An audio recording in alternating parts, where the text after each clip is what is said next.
what it has been, what it is now, and how it's positioned to go forward. And he is one of our godfathers. He is just somebody that we all look up to, respect. He exemplifies the excellence in our craft. He pushes us, both from a distance and when he talks to us personally, to do our best, to print well, to design well, and not settle for less than our best efforts in what we do. And he exemplifies that in all of the work that he creates. When you look at all of Rich's work, yes, he was a commercial printer, but he also applied just excellent discipline in his work. And if you can see what you had, a Pearl press, right? Yep. Yeah, so look at the work that he can do on a Pearl press. It's just absolutely amazing. So you need to aspire to Rich's level of craftsmanship. So 7 by 11, by the way. yeah, 7 by 11. Actually, one of our members, Lawrence Peterson, printed a poster that size, 7 by 11. And I did all the posters on a 7 by 11 press. That's right. You go down with that story. So Rich is one of our earliest legacy members of the APA. He joined in 1962. How many of you were alive? How many of you were not alive in 1962? There we go. That's really the question to ask. Those are the people who need to volunteer. That's right. That's right. Those are the mailers right there. Rich's number. Who can guess what Rich's number is? 5? No. It's not the earliest member. No. Our earliest member in the audience tonight is Bruce at 56. So, any guesses on Rich's number? 100s or 200s? 200s is correct. What's the number? 27. 26. You're close. Number 226. Rich is a member, an active member of our group, and has been active in the APA. And Rich's distinction also is that he's never been kicked out. How many of you have been dropped from membership in the APA? I'm not proud of it, but I'm gonna- How many have been dropped more than once?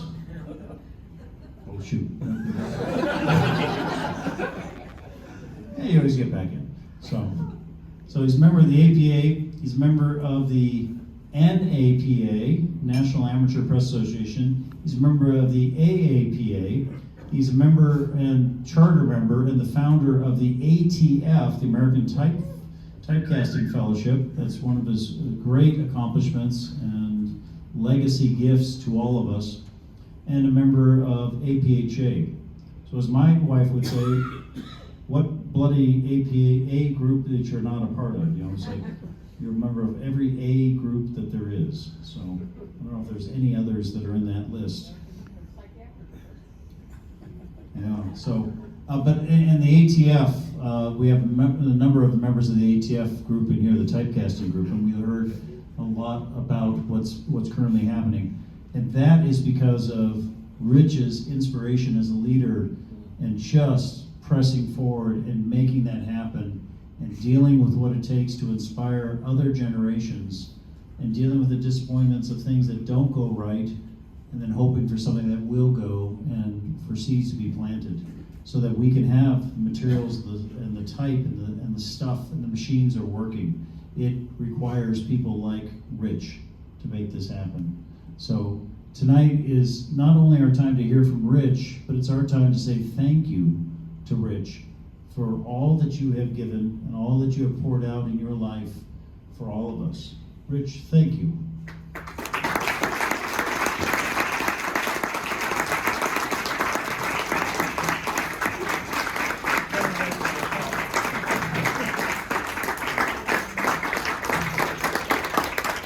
I've learned, Rich, it's better to get the standing ovation before the talk. We have no idea where this is going afterwards. So you want to make sure that you subscribe to the ATF newsletter.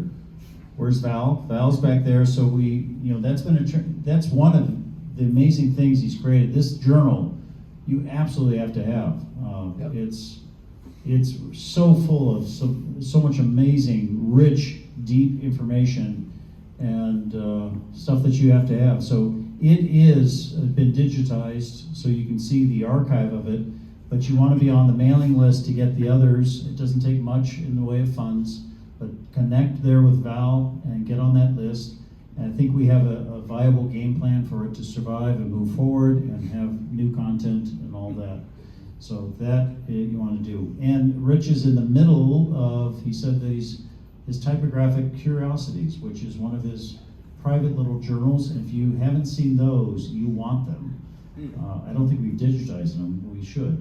But That's it's evil. I understand it's evil. So bad news. man. that's right. So we'll charge a lot of money for it. Then it's good news. And it works well.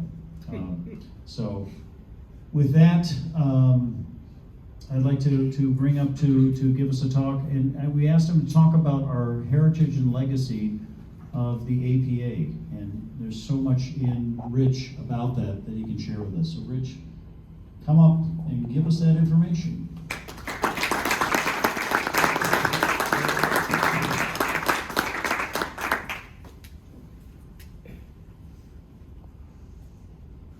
You're going to have to know what kind of guy I am. I just went into the men's room and went out and went into the women's room, and I thought I was in some kind of a maze, and I couldn't get out of it.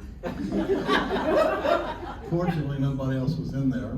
That was good. But I'm happy to report that I got out of the men's room and the women's room, and here I am. I can almost want to start crying about everything Mark said. Some of it's true, and therefore it's worth the effort. I love you all because APA is the kind of group that I really like being in, because you're open, you're real, and you like life and all that kind of stuff. And perhaps what I have to say tonight will help inspire you if you need inspiration. Probably the most difficult thing I have is reading or hearing from somebody say, I just don't print anything for the bundle because I can't figure out anything to print for the bundle.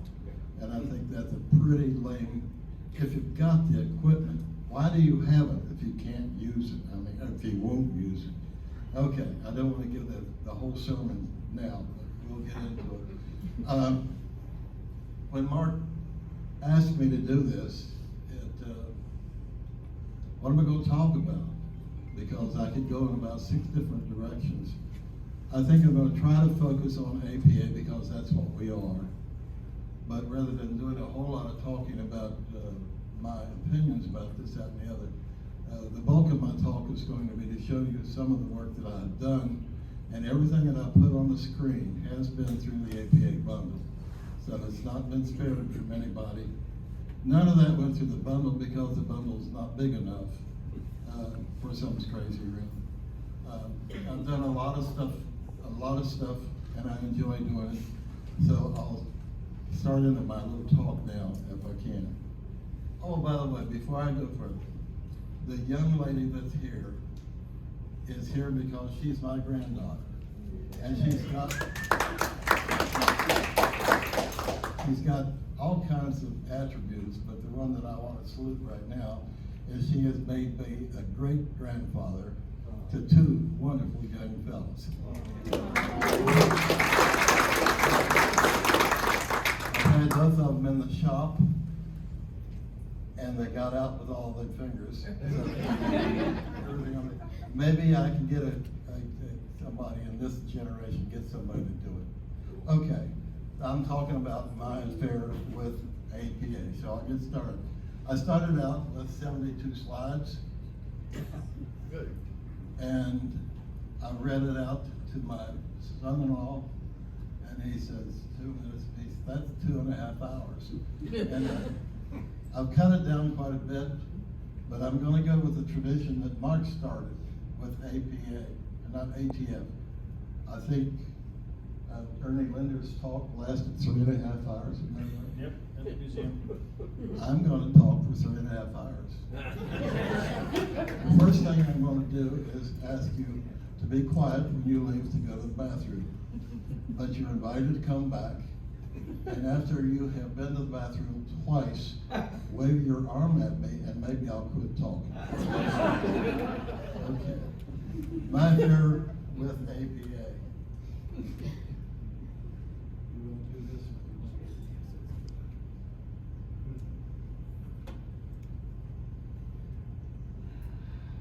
That could, by the way, I have no control over the sound. It is a little bit too loud. Just put up with it. This is one of the title slides that I have in there, and you notice that the background is a picture of a type form. That's what I'm all about. So all these are type forms that I have at one stage or another I have printed from them. This is a page in the ATF newsletter. And so chapter 1 is where I got started. And here's the press that I got started with. It's not the press, it's a press. My press got worn out and thrown in the trash.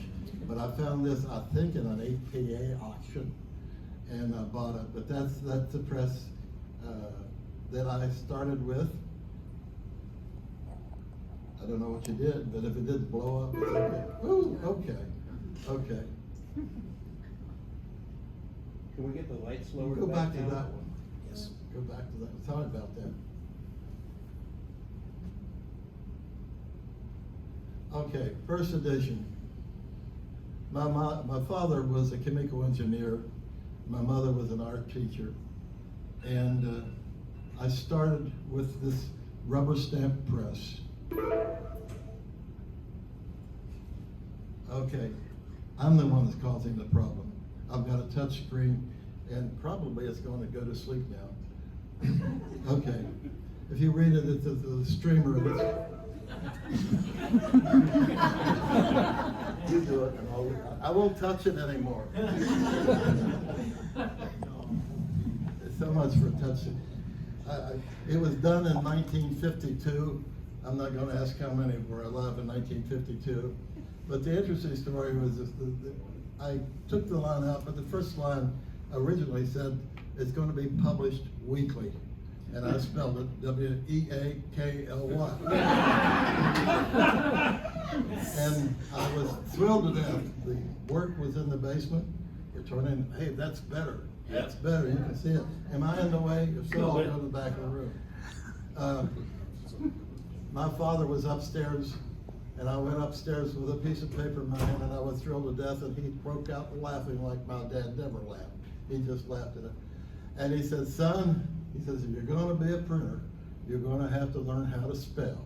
And so I have 2 or 3 dictionaries in my shop, and I use them frequently. And I'm not embarrassed about the fact that, but I am embarrassed about the fact that quite a few mistakes still make it into my work. Okay, I don't dare touch a thing. Okay, my work got a little bit better. You see that there, started that, and flip it again. And I did all my printing on my dad's drill press. You see that we got a rubber disc on a sandy disc. He put a piece of hard rubber on that, and I used it up and down to print. And I printed this little steamer newspaper, which is a neighborhood newspaper in West Virginia where I grew up. I had to take printing as a required course in the 7th grade. And if you want to know what the place looked like, it's designed exactly after the promotional material American Typewriters put up with regard to what a school. I have trouble with words sometimes, but we'll get there anyway. They recommended how the shop should be put together, and that's what I went to school in. 7th grade. Next. Okay, this is what my shop looked like. I did a lot of job work on my Pearl press. My first press was a Pearl, 7x11 Pearl.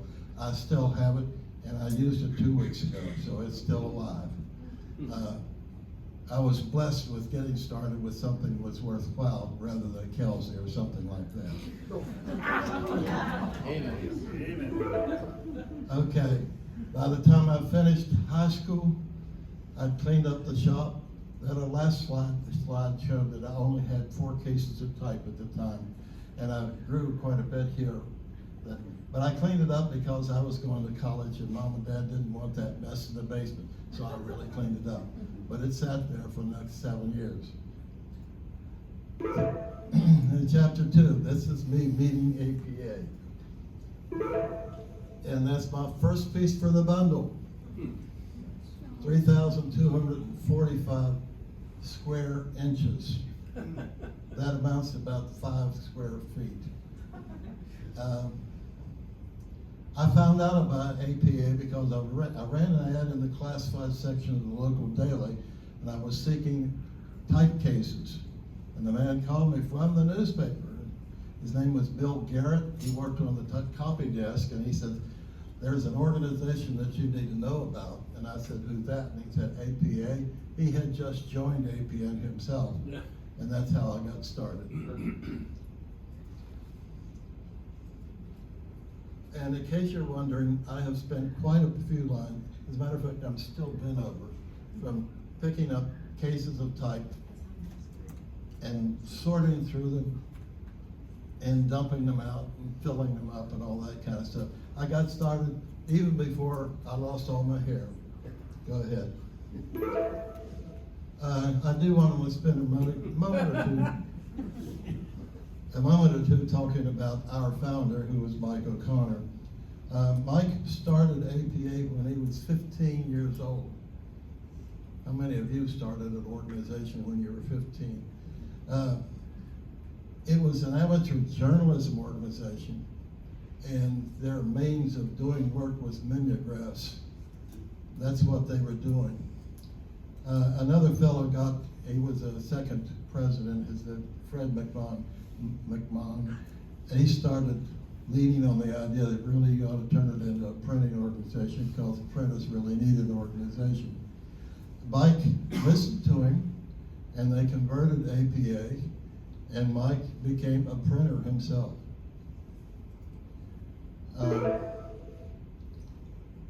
I'm sorry about the sounds, but I can't get them off of there. That's his writing there, and it says that this is another example of your effort. Mike was a very good friend, a close friend, and he and I corresponded tremendously over the years. And this is a piece that was done in APA when he moved to Arizona. And I didn't touch it, but away it went. Anyway, this was his confession right at that time, that he wasn't even a printer when he started. He received much assistance from APA members. This interest in the hobby was certainly a main factor in prompting me to go into the printing trade. Mike made his profession weekly journalism in Hastings, Minnesota, and he ran the paper until his retirement and went to Arizona. I circle that for a simple reason. I can make the same thing. APA formed me, really. I was fresh out of college. I didn't know exactly where I was going. I worked for an advertising agency for a while, but it was APA people and their guidance and direction that pushed me in the directions that I've taken now. And I want you to know that. It has formed my whole life, really has. Okay. These are a couple pieces that Mike did in latter years, which proves clearly that he knew how to set type and how to put things together. And so he grew up with APA, and it was other people all the way along the line. Go ahead. This is another example of the kind of work that was being produced in the early years of APA. This is done by a guy named John Arnold. I think he was a mechanical engineer at UCLA. But he hand set this journal, and he came out every quarter. You notice he always talked about it was done. His ambition was to be able to make his own paper, make his own type, and make his own ink, and do everything else that you do when you're a printer. And he got pretty far along. He was making his own cuts, and he obviously was doing a lot of printing and hand setting. And he went on some kind of a mission to the Far East, and he died overseas while he was gone. But he did tremendous work, and he was a director of APA, and he was a great guy. here's something that really changed my life, and you'll never have the experience, but that's just tough. It's a young job printer. You'd say, that's just a tiny little book. But I had never seen a tiny little book done by an amateur. And this was done by a guy named Frank Cushing. He lived in California. Go ahead. And there's a title, it's a total reprint of a book that was originally published in 1887, I believe is what the title page says. And that turned me on to the fact that even though I just have a little printing press, that maybe I could do this kind of work myself. And it was examples like that that lit my fire, and it still hasn't gone out, I don't think. Go ahead.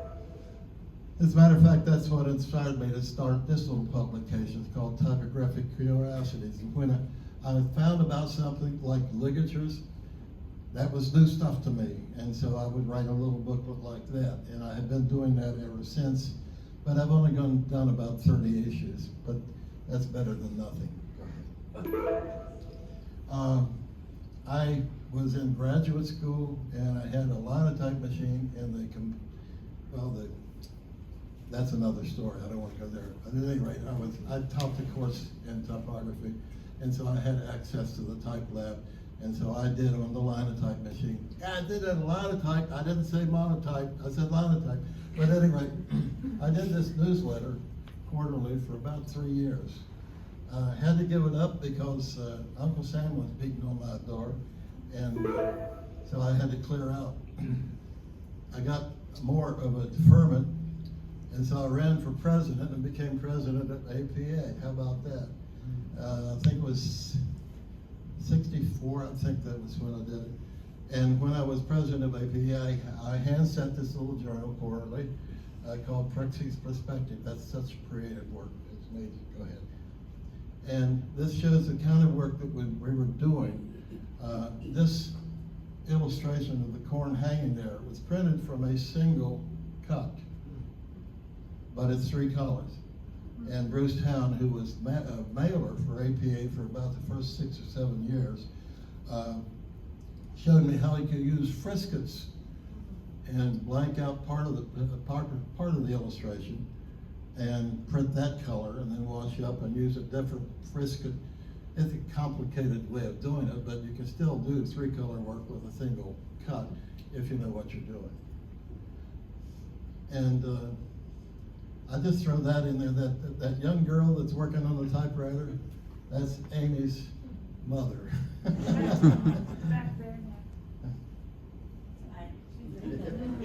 Oh, there she is in the back of the room. There she is. She's changed a little bit since then. Go ahead. I got a problem for you guys. I used to teach, and so pop quizzes have to be done, right? I've got a pop quiz for you guys. This is going to be a timed thing. And raise your hands if you don't have a pencil or a pen. You need a pencil or pen. You guys are in trouble, you're disqualified. Give them the test anyway. Don't open it up. Don't open it up. Gotta find a pencil or a piece of here. This is supposed to be a hobby printer group. Anybody argue with me on that? Okay. I need to know about your credentials. You understand? And this pop quiz is to check your credentials. I need 2 people to come forward who are not hobby printer people that can help me grade this test. Do I have 2 volunteers? Amy's got 2. Okay. How many of you got a stopwatch on your phone? Okay. Who wants to be the official timer? Don't raise your hand too quickly. I need a timer on this. Okay. We got one here. Okay. When I say go, open it up and fill this thing out as quickly as you can and accurately. Go.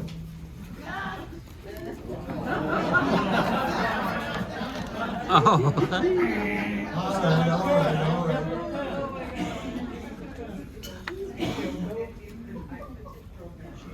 No cheating. Don't forget your ligatures. Don't forget your punctuation. Soon as you've done it, yell, because it is a time Can I thing. just tell you what it is? You want a pencil? Boy, I see some people struggling. This bothers me. It bothers me. Surely somebody's got it done by now.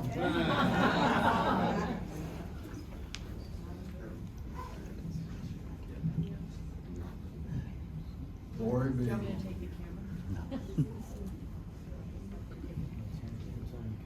No shouts, no There's a shouts. couple over here that are working actually hard. Overachievers Yeah, you are. Keep going. We want a winner on our table. Well, I don't want to stand here all night. If you guys can't take it, I'm not going to give the prize if you don't speak up real quickly. I have a prize, folks. Val's doing it pretty quick. Let's see how she does. I got the uppercase.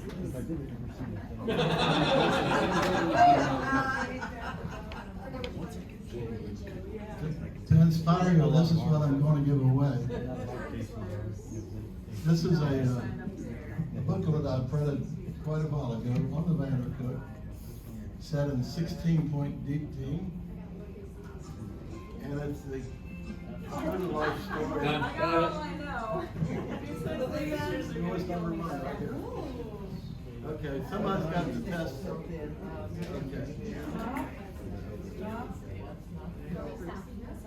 Okay. I'm going to suspend the test. How many of you filled it out completely? One back here. Where's the Q? Where? Capital or lowercase? Lowercase. Lower left. Lower right-hand corner? Lower left. Lower left-hand corner, pardon me. Okay. Where is the dollars mark? Say it again. Dollar mark. So the top row above the caps. Top row On the above left the caps. side. Okay. Which comes first, going from left to right, the comma or the W? That's debatable. Ah, okay. We really got a smart guy. It depends on what catalog you're looking at, that they have them transposed in two different sections. Okay, that's the California job case. If you haven't become familiar with, you ought to if you're gonna stay with this outfit. You got that? Okay.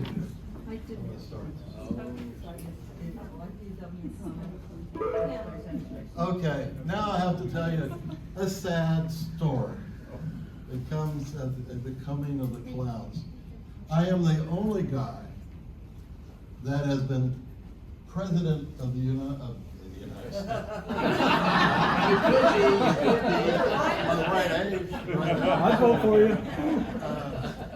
I'm the only one in APA who has been defeated when he ran for president. I ran for president the second time and was defeated. Is it, can you hear me better now? I want the confession now. You want her on tape. Okay, these two guys are Luke Corey and John Boulette. Both of them have served as president of APA. As you can gather from what I've already shown you and what I'll continue to show you, my effort always has been to try to help other people and encourage them to do better work. These two men started a revolution because they did not like my idea of helping people learn business. And the Bullet guy especially, printed funeral cards. That's the only thing he ever did. And he says, nobody's going to tell me what the hell I'm going to print. And I said, I'm not trying to tell you what you're going to print. I just want to help you do a little bit better job. And he had, at the time, a typewriter with a 3-color ribbon on it. Oh, geez. And if it was just a normal letter, he'd use a black part. And if he was a little upset, he'd use the blue part. And when it was really mad at me, he used the red part. And I got a lot of red letters from him. He was a master at quoting out of context. And that's, we had a battle, and they ran the insurrection, and they got me thrown out as president. And that's really a good idea, because just about the same time I got orders for Vietnam, and running APA from Vietnam would be a little bit difficult. Next slide. Okay, another title slide. That whole form, I think, is over there. No, it's not there. But at any rate, that shows you what a full form on the Vandercock is supposed to look like, if you've never seen one. Go ahead. Okay, this is real quickly in quick succession. Oh, I like to write. Actually, I prefer amateur journalism. I love to do design work, especially when it involves typography. And I like typecasting. We'll talk a little bit about that later. I like to teach typecasting, and of course I like to do typecasting. And finally, ephemera. I love ephemera. Everything on the wall is ephemera, and that kind of stuff. Very nice. So, there's just some examples of the kind of work that I do have done. These two items are items that appeared in the bundle, and they were talking about my review of activities at a Wayzgoose, or on the right-hand side, I was trying to help people be convinced to come to the Wayzgoose in 2010, which was held in West Virginia. I ran the Wayzgoose in 1969 in Morgantown, West Virginia. So I'm a veteran too, and I'm not going to do it again in case you're wondering. When I learned a little bit more about typecasting, I started writing things like this, and I didn't just throw ink on the paper. I'm convinced that if you print, you have to learn how to do packaging. In other words, the message you're printing has to be packaged to make itself interesting. And therefore, I just don't throw ink on the paper. I put borders in there and use headlines and stuff like that to draw people into what you're doing. You'll notice that a little bit more as things go ahead. This is something of the typographic curiosities, and this is another idea that I threw out at you. And it's a matter of collaboration. A guy named Gail Mueller was a master at woodcuts. And nobody's here that knows Gail. He's passed away, but he was a member of APA. And I threw him the idea of the pilcrow, and he slept on it for 3 days. And he woke up at 3 o'clock in the morning with this inspiration of this illustration of what a pilcrow looks like. And what is a pilcrow? Paragraph mark. That term used to be used pretty heavily in England, but not here. And the English are now dropping it out. So I'm trying to revive the pilcrow. But this was a little brochure. It explained the pilcrow is in theory, and showed lots of examples. Go ahead. There's a sample of very early printing. At that time, they were using pilcrows instead of paragraph marks or breaking for paragraphs. They just throw a pilcrow in the form and keep setting type. And so that's an explanation of what the pilcrow is. And this is the idea of design work also. I'm not an artist as far as women's figures and all that is concerned, but I write about very important stuff, like my first experience with pornography. That's important stuff. It really is. Amy, do you want to hit the button now? You'd have to read it. It's interesting. Have you ever seen let's say, an 8 millimeter film that had been copy shot 15 times? You know, we were looking at it. A bunch of boys that were in high school. We got some porno movies.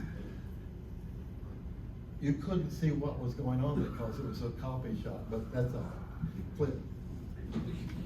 And I'll do things like, I was talking about the printer's devil here, and I wanted to play it out. And so I knocked out part of the form so that the devil will show up more. I love his tail. That's just a beautiful shot. Oh boy, I got to go into this now. Get a monotype machine. I'm kind of happy too. All right, there's a picture of the monotype. That's not the machine that I got, but it's very similar. This machine was acquired in 1971. And the first thing I composed on the keyboard was a letter to APA, and that's what this is right here, explaining that I had just got myself a monotype machine. Now at that time, the trade was still hanging on there. The one thing I say about it, the trade loved itself, and they didn't want anybody to know what they did. And so professional printers absolutely refused to talk to somebody that wanted to learn how to run a monotype machine. And as a consequence, I had to teach myself how to run the machine. And that can be done. I'm not that brilliant, but I take credit for the fact that I did teach myself how to run a monotype machine, and I ran one for 2 years before I ran into anybody else that knew anything about monotype. Oh, by the way, any of you recognize that guy? It was in the bundle. A what? Type lice. Oh, type lice. Have any of you met any type lice in your cases? Oh, that's a good legend. At any rate, that I found that in a trade publication done in the 1920s, and it's a picture of type lice according to them blown up 400,000 times. Well, if you want to know what type lice look like, now you've got a picture of it. Go ahead. That was in the bundle too.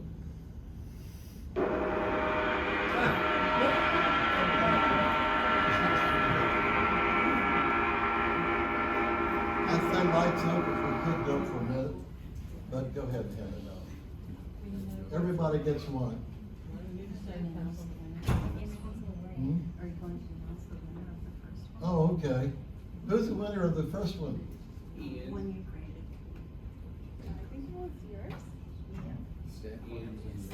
Well, somebody I think it won. was a tie. A Yeah. tie. None of Okay. them actually matched what he had on his answer completely. But close, but pretty close. I don't like close, I want exact. Well, you have to. Oh, there we go. Who was Well, closest? now the top boxes on the right-hand side of the California case, except for the dollar sign and maybe a pound sign, the rest is very variable. Something with a backwards L. If there is a cent piece, That's then just- you that's use a a cent pound piece, sign. or We always, Americans don't use but many that. funds don't have it, always register and register. There's a right and Stan, there's a it's wrong. all yours. I'm sorry. Oh, okay. Why did you Whatever throw away it all the is. typefaces? Okay, this is a present out that whoever wins it, but they make up your mind. Who's going to get it? Stan. Did I showed you this earlier? No. It's a thing done, a complete story of Mark Twain's effort with this type setting machine that he lost his. Then they put him back out on the road and having to do lectures. Yeah, he lost the first on that. That's great. Oh, I'm going What's to. the contest? What you've got in front of you, this thing right here, is my keepsake for the night. Oh, Okay? thank you. The question is, why did I design it the way I did? Why did I design it the way I did? And I want somebody to give me a good answer. What was the question? Why did I design it the way I did?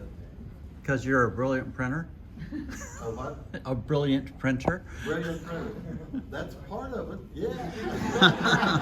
You didn't have two capital T's in this spot. No, I have a typecasting machine, so I don't I did this at the beginning. I don't run out of Capital letters. T's in it. Okay, I'll explain it to you. That means no one wins a big prize. But it deals with white space, and it deals with alternate characters.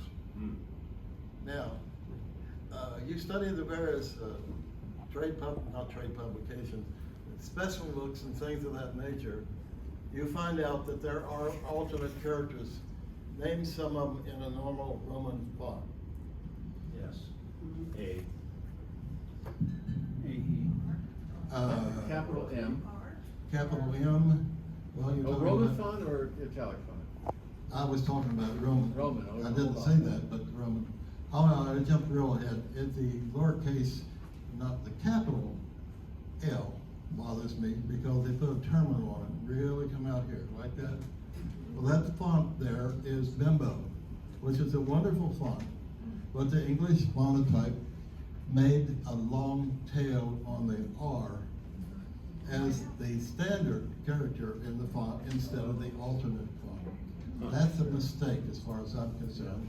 You don't need that big long tail. Well, I have this font of 72-point Bimbo. And when I put that line together with that big tail in the middle of the word, it drove me nuts. Okay. And so I wiggled and wiggled and wiggled and threw a little color in there, and there you are. That shows what kind of fanatic I am with regard to white space and also about the content of fonts. By the way, that alternate L is the standard character in the digital font, which means they made the mistake and they keep doing the mistake. Their fonts do offer the other character as an alternate, and I think they got it backwards, but that's all right. Okay, I also do want to call your attention to the person that I made that quote to. That's Theo Rehak, and I discussed it on the backside of who he was. We lost him last year, and he'll never be replaced. Yeah. So that's my happy, oh boy, turned it off.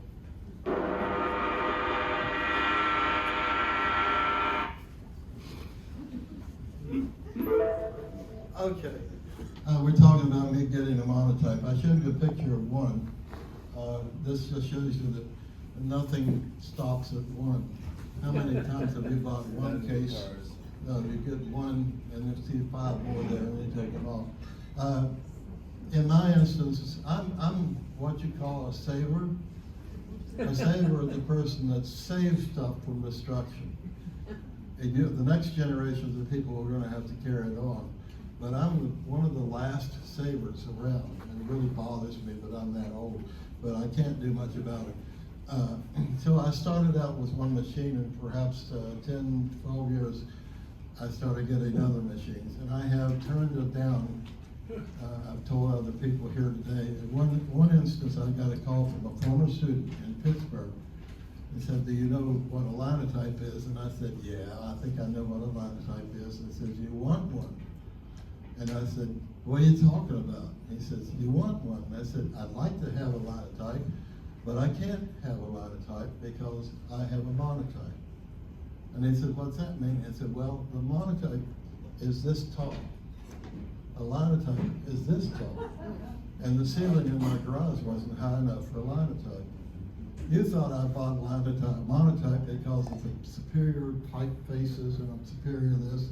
That's all true. But the reason I don't have linotype and I do have monotype is the ceiling wasn't high enough." Okay, what you see here, the one picture right next to me, that's me with a drill press, is a Kawiki machine, which is what you call a Japanese Thompson. It's compatible with the Thompson. It will even use the same molds and mat holders, but it is metric. Other than that, it's kind of weird.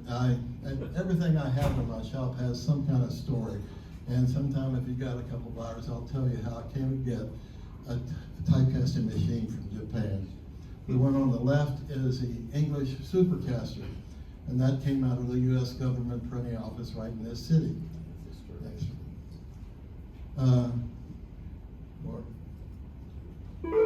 Oh, there, and that's a composition caster. How many of you have seen a monotype composition caster in operation? In operation. I'm surprised. I really am surprised. Well, in case you're wondering, I've got about 3.5 minutes at the tail end. While you're going to the bathroom or something like that, you can watch it. I have, I think, some pretty darn good video of showing what a composition caster does. And that's this machine in this picture is an English machine, but I also have an American machine. And this just shows you the fact that the Supercaster will cast clear up to 72 point. And a lot of the stuff you see on the wall utilize this stuff. I'm a kind of weird guy when it comes to being a typecaster because I'm a typecaster primarily to provide myself with the tools that I need to print with. And so I like to print with my stuff, as is evidenced by the stuff on the wall. Whereas other people cast type and they never print anything, and I don't quite understand that. Because you never really appreciate a font until you've cast it and printed it, and you see how it looks and how it goes down on paper. And like, what's the difference between Caswin 337 and Caswin 137? You say, what's that all about? I don't know what they're all about. It's different versions of the Caswin which have come out, and both of them have merit. I studied type to the point where I know what their merit is. So I can make type. I can make anything from 72 point down to, I have made 4.5 point type. The trouble with 4.5 point type, it delivers out on the galley, and if something messes up on the galley, it pies the whole galley at times. And of course, you don't want to pick up a bunch of 3.5 point type, so you dump it all in the pot and start casting again. So you cast it 3 times, and you finally get it all in the galley without pie. Then you pick it up and it breaks in your hand, and you say, "Oh boy!" So don't do any 3.5 point type. This is Gowdy's Cloister Initials. This has a story, how I got the match for that. But at any rate, that's what a body looks like coming out from the supercaster, in case you're wondering. But at any rate, I cast the font for myself because I needed it. And at the same time, I did print a piece for the bundle, advertising the fact that I had a few fonts available. And that's essentially how I dispose of my extra type, is telling APA that I've got it. And Herb Zalnowski was the vice president of Baltotype, and he's the one that gave the match to me that I had. So that's how I promote it. This is plain. This is ephemera. This is plain. I think you need to go back to the previous slide, because I think it's kind of brilliant that you use the initials as part of your border in the previous slide. What's the matter with it? Nothing the matter, I said it was. Wants everybody to appreciate. Yeah. Oh, you appreciate it. Yeah. Well, tell me more. I love to do that kind of stuff. And by the way, the guts with the Gowdy text, I like Gowdy text too, and I'll do it. Yeah, okay, go ahead. Sorry. Thank you. I was working one day and I was kicking myself in the butt because I didn't like the fact that I was casting 24 point type. And don't ask me why. My brain doesn't work that way. At any rate, I said, well, how many 24 point fonts have I had all these in cases of fonts that I had cast over the past 15 or 20 years. And so I just decided to do a piece for APA and blow my horn about the Hill and Dale has more 24 point this, that, and the other than anybody else. Go ahead. That's ephemera, in case you're wondering what ephemera is.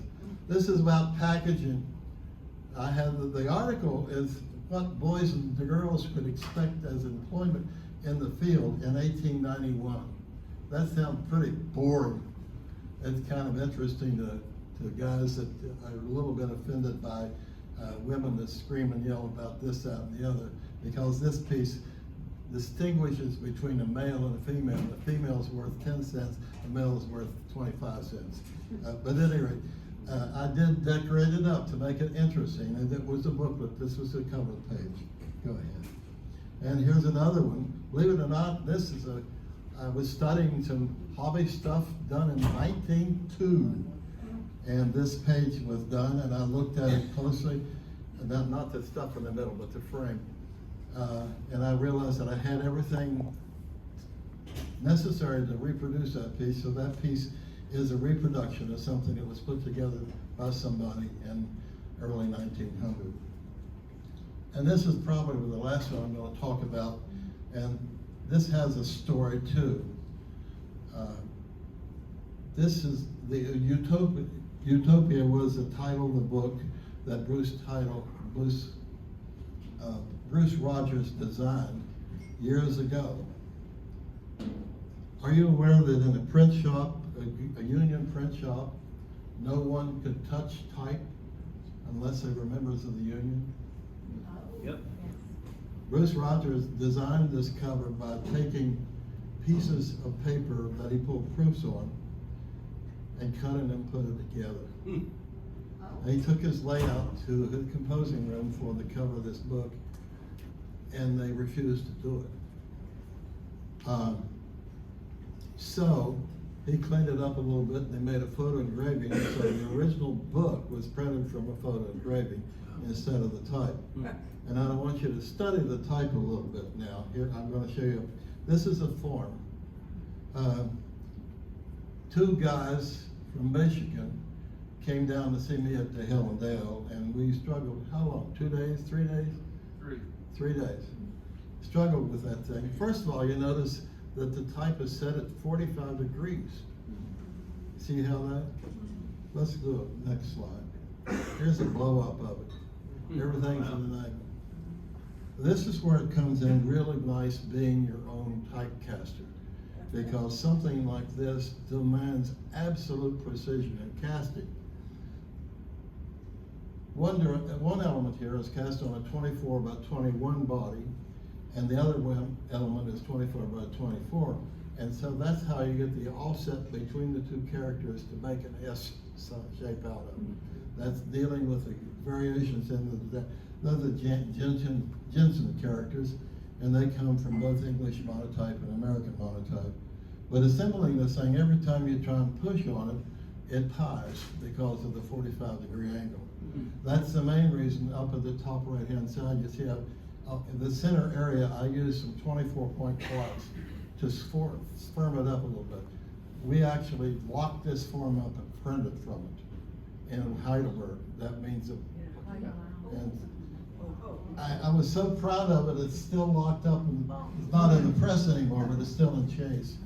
But that's what you can get when you mess with ornaments. I'm an ornament freak. More examples. The reason I did Gallia, how many have you ever bought or used Gallia? Oh, good. We got 4 or 5 people. I never thought it was horrible, but the reason I did this font was the W. The American sorts casting machine will only cast a character, I think, this is 36 point, I think it's about 38 points. It will not go any wider. Well, that W is about 42 points wide. How can you cast a 42-point body on a machine that won't go to throat? Well, somebody had taken a file and carved and cut to get the mat to fit in and mutilated the mat. And so I became curious as to whether I could salvage the mat. And I went to the Thompson instead of to the Sorts Caster, and I was able to cast it. And I patted myself on the back, finished the font, and sent proofs off to APA and Solo, who two or three nuts about got it themselves. And here's another example. I do have about 100 what they call Victorian fonts, such as this particular font, extra Thunderbird, extra condensed. I was hoping to do a poster, and I needed some Thunderbird. I cast it, and I said, well, while casting, I'll cast some more. Threw a nice border around it, and send it to APA, and I sold 2 or 3 fonts. But I was casting it because I needed it myself. Now here's one that has a long story too. It's Sapphire. How many of you are familiar with that particular font? Yep. Where did it come from? Ian? Came from you. Zap? Who? I got from you. Herman Zapp. Herman Zapp. Herman Zapp, yeah. It was cast in Germany. It was imported in the United States, but it was cast in Germany. Well, I bought a font when they went out of business. And I had it in my case for quite a while, and I decided I really liked that font. And so I had mats made of the font in India. At the time, they were still making mats in India. Interesting story there is that I sent the mats, one copy of every character of the font, sent it off to him. What's taking one out of a 36-point font? It makes it almost useless, right? Well, he sends me a letter back saying, sorry, we had an accident in printing, making the mats, and we destroyed your type. Sorry about that. I'd already paid for it too, by the way. And people in India are kind of a bit different about time. Time makes no difference to them, apparently. 3.5 years later, a package appeared on my shelf, and everything about the address was incorrect. This is a salute to the U.S. Post Office. Everything is except its zip code, and the package got to me. But at any rate, he never even sent me a letter, but he found the stuff and salvaged it, and so I cast the stuff. That's where I cast that particular fund. Herman's office still laughed when I did this, but I chose to keep my mouth shut because he was very upset about pilfering and stealing his work. And really, I was stealing his work. Thank you. Shame on me, right? Go ahead. Here's one that, she missed one. Back. That one. Oh, all the typefaces in the world, how many love wedding texts? Woo! Look at the hands. Look at the hands. Lovely. So I have my grandson, cousin of this lady, but anyway, he was running the Supercaster pretty well. And I thought, hey, I got one going. Hey. Unfortunately, he became involved with women and just with the font. But anyway, I said, Matthew, if you want to cast a font, you choose the font and then you can cast it. I said, you're going to make 5 copies, and so we'll sell some with APA. And he chose 36-point wedding text. Okay, excellent. This is me playing games again. I went through Inland Printers. I have the dean of the school where I was teaching had been in Utah beforehand, and the Utah library had the complete series of Inland Printers back to the beginnings of, I'll forget now, 1840 or 50, something like that. But anyway, it is a phenomenal program.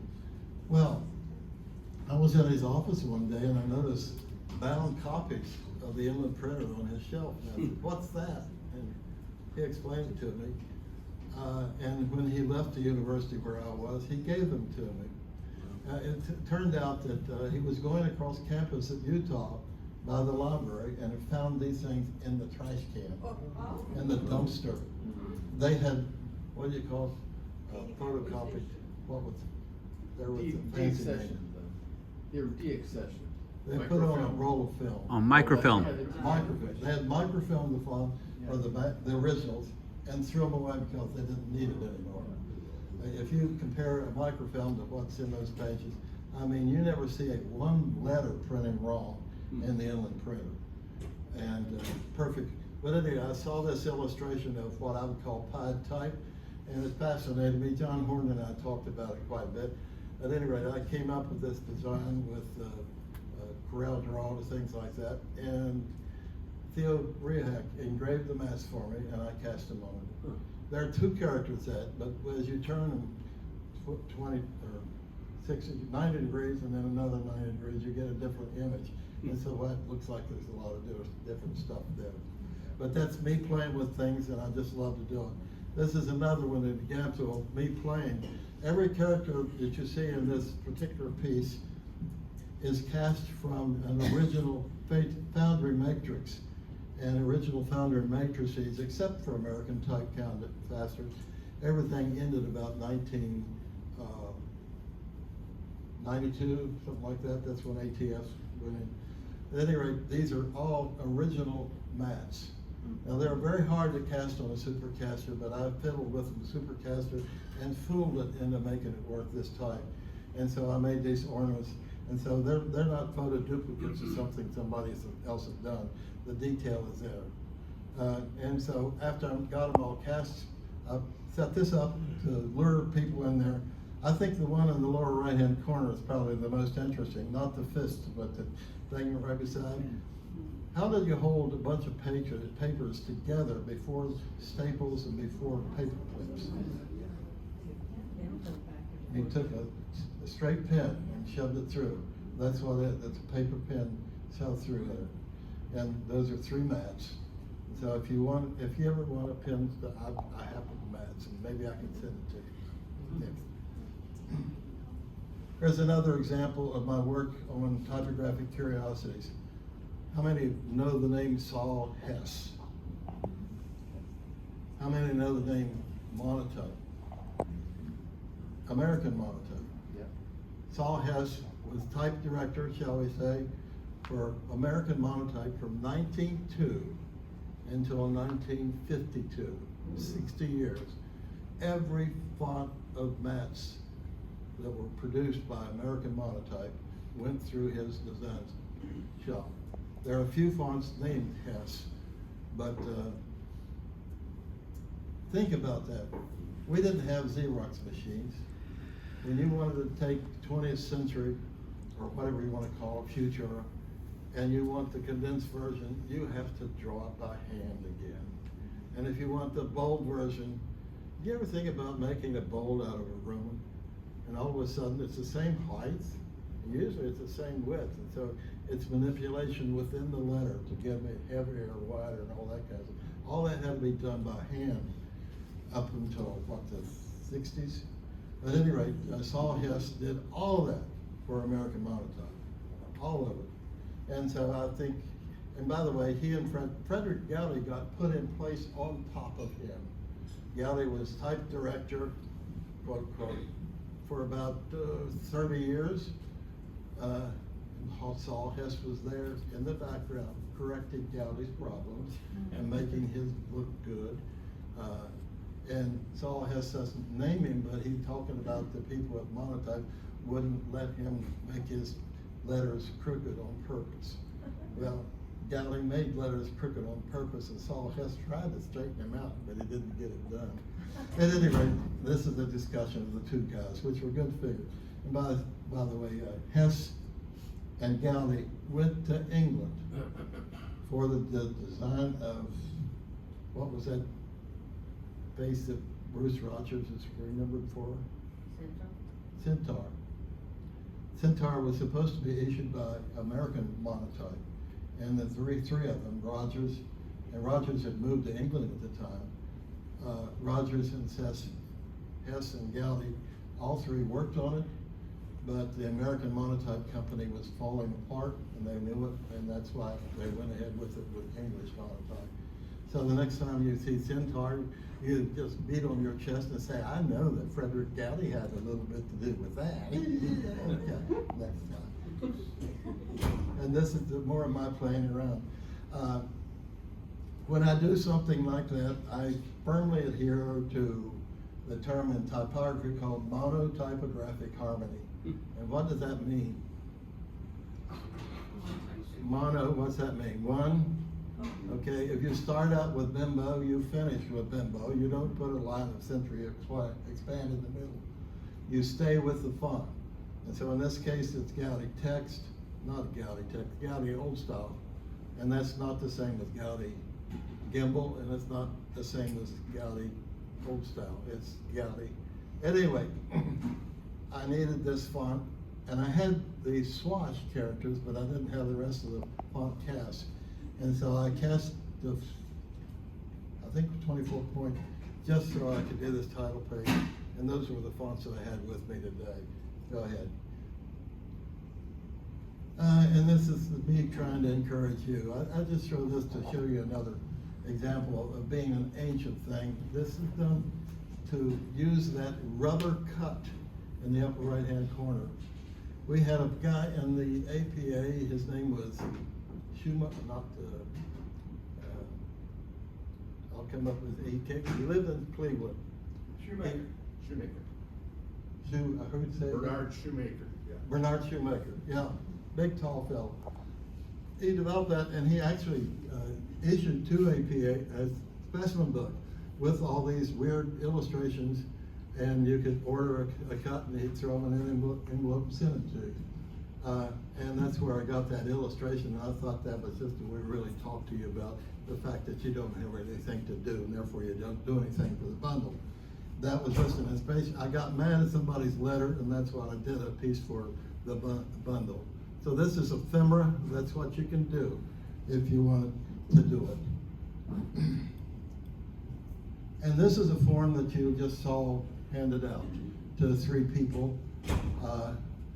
I wanted desperately to transpose letters in their names, but I felt bad about it, so I didn't do it. But that's what the form looks like, all locked up in the Vandercook. When I do three-color or multicolored work, I always put the form together in its entirety. Yep.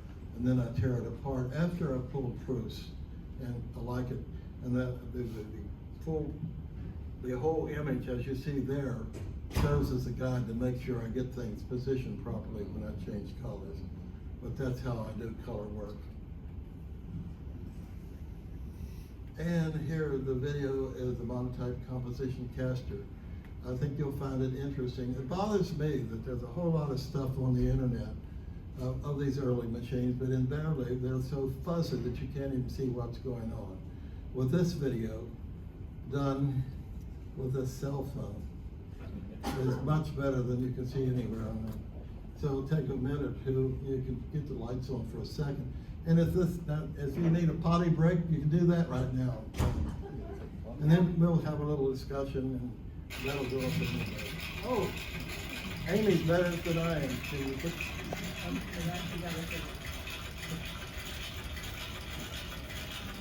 Where's the sound coming from? Oh.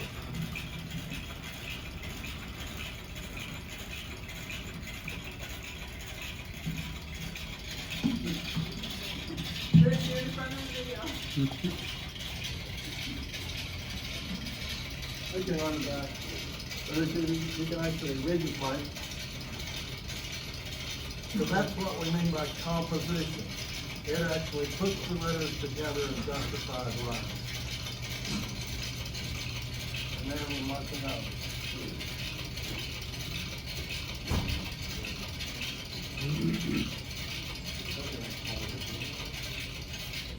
I got a question for you. How do you justify a line of type? Spaceman. You have to change the width of the space between the words, right? Mm-hmm. Okay. How can you do that on a machine? How do you know how wide the spaces are to get it work the way it works there? It's making justified lines. My question is, how does the machine know how wide to make the spaces between the words before the line's even been cast? Math. I'm not hearing what you're saying. Math. Mathematics. No, it's not mathematics. It's simple. Listen. Teacher, I know. You don't qualify, Stan. I'm sorry. Stan and I have had this conversation. That was the problem facing Mr. Lanston. Solution. That was the problem. Nobody's going to come up with the answer. It's not space bars. That's like. It's not a spaceman. I don't know. The monotype calculates mathematically the spacing down to a half of a 10,000th. That's the word I used. It's just so simple, you're going to kick yourself. A little more. Okay, you keyboard the job. And what's the last thing at the end of the line? The amount of space left over in the line, and you got 18 spaces in the line, and we have to subdivide that space between the 18 spaces to make it work. And the Lanston keyboard works the mathematics and punches keys at the end of the line. Does it, do you get rivers? Rivers. Yeah. White space. Typographic rivers. Oh, we're not talking about rivers of white. That's not what we're talking about. I'm talking about justifying. Okay, I lost it. He runs a ribbon through the machine backwards, and therefore the spacing codes start before the line is cast. And that's how you change the width of the space in each line as it cast. Isn't that brilliant? Mm-hmm. Isn't that brilliant? It's right. Well, now that you all know it's working, Before you set the line. go ahead and start Every time again. you set a line. So you see what the machine is doing right now? That's the tail end of the line. That's the end of the line. So running the ribbon backwards through the machine, that's how you get something like that. Last one.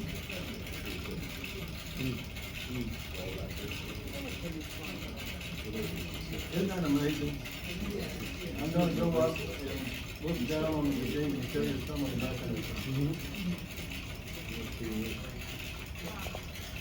I've been running this machine for better than 60 years now, and I'm still fascinated every time I get work out of it. That's marvelous, marvelous. Now, it isn't totally automatic. You have to fiddle with the machine to work. But it's brand new, well-made type, and it was replacing handset type. There we go to the mechanism. Everything that's moving there has something to do with no idea how to do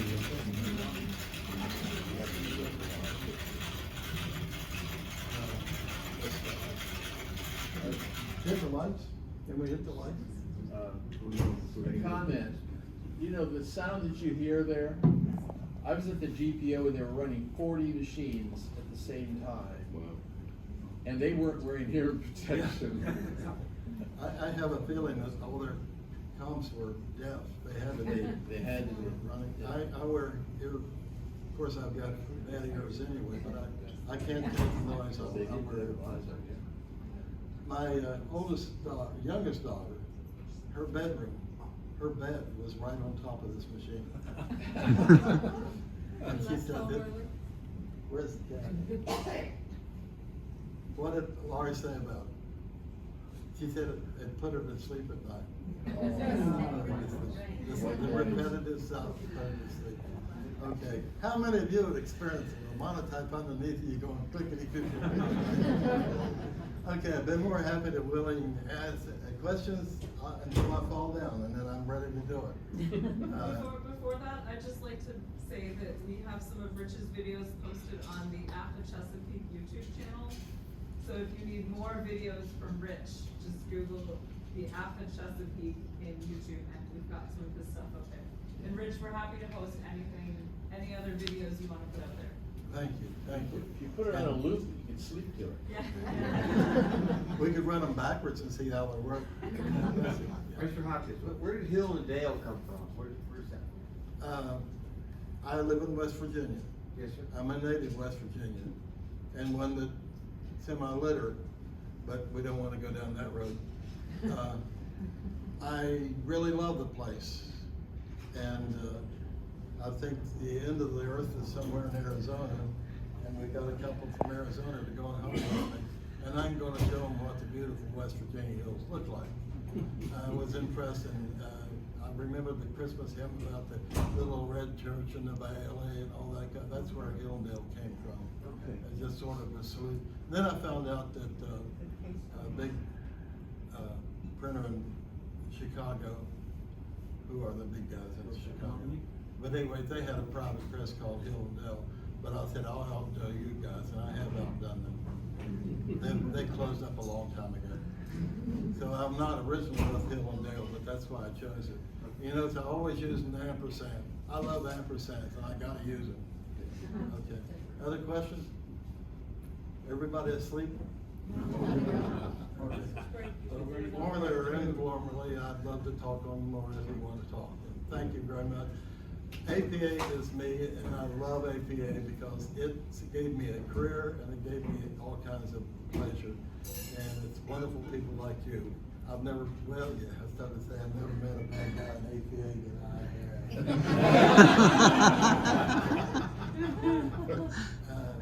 I'll tell you some godlogical stories if you'd like to hear them.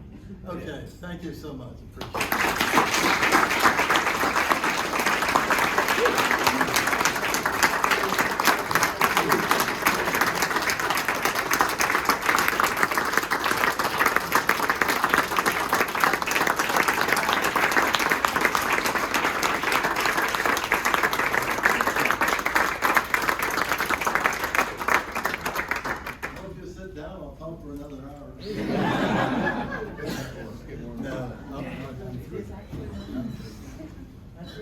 Thank you, Mark. Rich, thank you so much. Your stories are both inspiring, encouraging, and humorous, and full of good details. So, great evening, great cap on our Wayzgoose. And so tomorrow we have informal here in the morning. So breakfast and those things, go out and get more stuff. If you need more stuff, you can fit it into your shops and all that. Enjoy the museums and everything else. So, and make sure you start printing. Print. So you need to have a wall filled with like Rich's kind of stuff. Just fill all that up. Several of his pieces are on my wall in my shop permanently. So, you know. Upside down? Yes, Hans. Where are we gonna go to continue to drink together tonight? There's the room right out here on the